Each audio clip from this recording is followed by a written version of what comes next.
కృతయుగంలో అమ్మవారు వెలిసిన దేవాలయం విజయవాడ. కనకదుర్గమ్మ తల్లి ఇక్కడ దుర్గమ్మ స్వరూపంలోనే వెలిసారట. దుర్గమాసురుడు అనే రాక్షసుణ్ణి వధించడానికి అమ్మవారు దుర్గాదేవిగా అవతరించారు. దుర్గమాసురుణ్ణి మహిషాసురుణ్ణి వధించిన తర్వాత ఆమె రౌద్ర స్వరూపాన్ని, భీకర స్వరూపాన్ని దేవతలు అందరూ దర్శించారు. తర్వాత అమ్మవారు దేవతలను సంతోషపెట్టడానికి రాజరాజేశ్వరిగా అవతరించారు. ఆ సమయంలో దేవతలు అంతా అమ్మవారి ప్రత్యేకమైన రూపాన్ని ఎల్లవేళలా దర్శించేలా అనుగ్రహాన్ని ఇవ్వు తల్లి అని అడిగారట. ఈ ఉగ్రస్వరూపాన్ని మానవులు భరించలేరని దుర్గాదేవి అనగా బ్రహ్మాది దేవతలు అప్పట్లో ఇంద్రకీలుడు అనే గంధర్వుడు అమ్మవారి అనుగ్రహం కోసం ఇంద్రకీలుడు అనే పర్వత రూపంలో అమ్మ తనని ఎప్పుడు అనుగ్రహిస్తుందో అని వేచి ఉన్నాడట.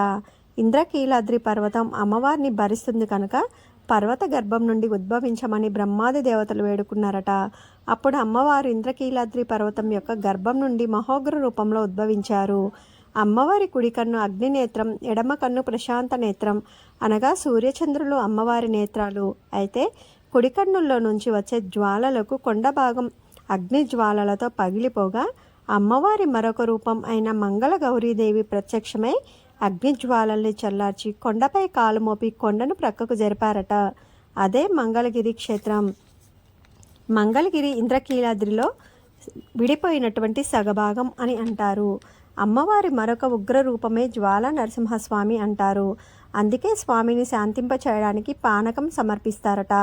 కృతయుగంలో ఇలా జరిగిందని పురాణాల్లో చెప్పబడింది. ద్వాపర యుగంలో రాజ్యభ్రష్టులైన పాండవులు పరిహారం కోసం శ్రీకృష్ణుని సలహా అడుగగా ఎవరికి వారు తమ బలాన్ని పెంచుకోమని సలహా ఇచ్చాడు. అర్జునుడు ఇంద్రకీలాద్రిపై తపస్సు చేయగా అర్జునుని తపస్సుకు మెచ్చి శివుడు పాశుపతాస్త్రాన్ని ఇచ్చినట్లు పురాణాల ద్వారా తెలుస్తుంది. అందుకే అర్జునుడు తపస్సు చేసి పాశుపతాస్త్రాన్ని వరంగా పొందిన ప్రదేశం కనుక విజయవాడ అనే పేరు వచ్చింది.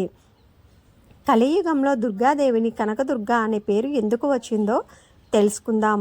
మాధవవర్మ అనే రాజు చాలా గొప్పవాడు. అతని పూజల ఫలితంగా అతనికి ఒక కుమారుడు జన్మించాడు. అయితే ఇంద్రకీలాద్రిలో వెలిసిన అమ్మవారు భయంకరమైన రూపంలో ఉండేవారట.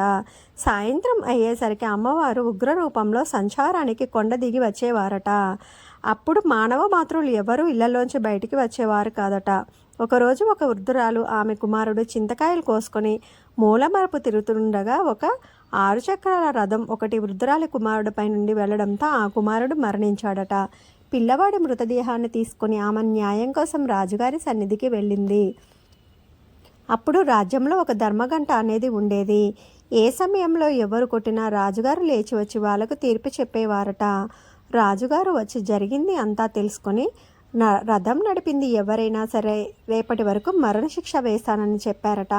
ఆ సమయంలో రథాన్ని నడిపింది ఎవరు అని తేలగా తన కుమారుడే అని తేలిందట. తప్పు చేసింది ఎవరైనా శిక్ష పడాల్సిందే అన్నారట రాజుగారు. అతని ఏకైక కుమారుడు, అలాగే లేకలేక పుట్టిన గారాల కుమారుడు అని మంత్రులు ఎంత చెప్పినా వినకుండా రాజుగారు తన ఏకైక గారాల కొడుకుకు మరణశిక్ష విధించారట. రాజుగారు కుమారుడి మృతదేహం, రథం కింద పడిన బాలుడి మృతదేహం రెండూ పక్కపక్కనే ఉన్నాయి అట. అప్పుడు ఆకాశం నుండి కొన్ని గంటల పాటు బంగారు వర్షం కురిసిందట. ఆకాశవాణి మాట్లాడుతూ, రాజా, నువ్వు ఎంత ఉత్తముడివి, దుర్గాదేవి సేవ చేయటం వల్లే నీకు ఈ ఉత్తమమైన ఆలోచన వచ్చింది అని ఆ తల్లి దయతోటే ఆ పేదరాలి కుమారుడు, రాజుగారు కుమారుడు ఇద్దరూ సజీవులైనారట. బంగారం వర్షం కురిపించిన తల్లి కనుక అప్పటి నుండి అమ్మవారిని కనకదుర్గమ్మ తల్లి అని పిలుస్తున్నారట. శ్రీ మాత్రే నమః.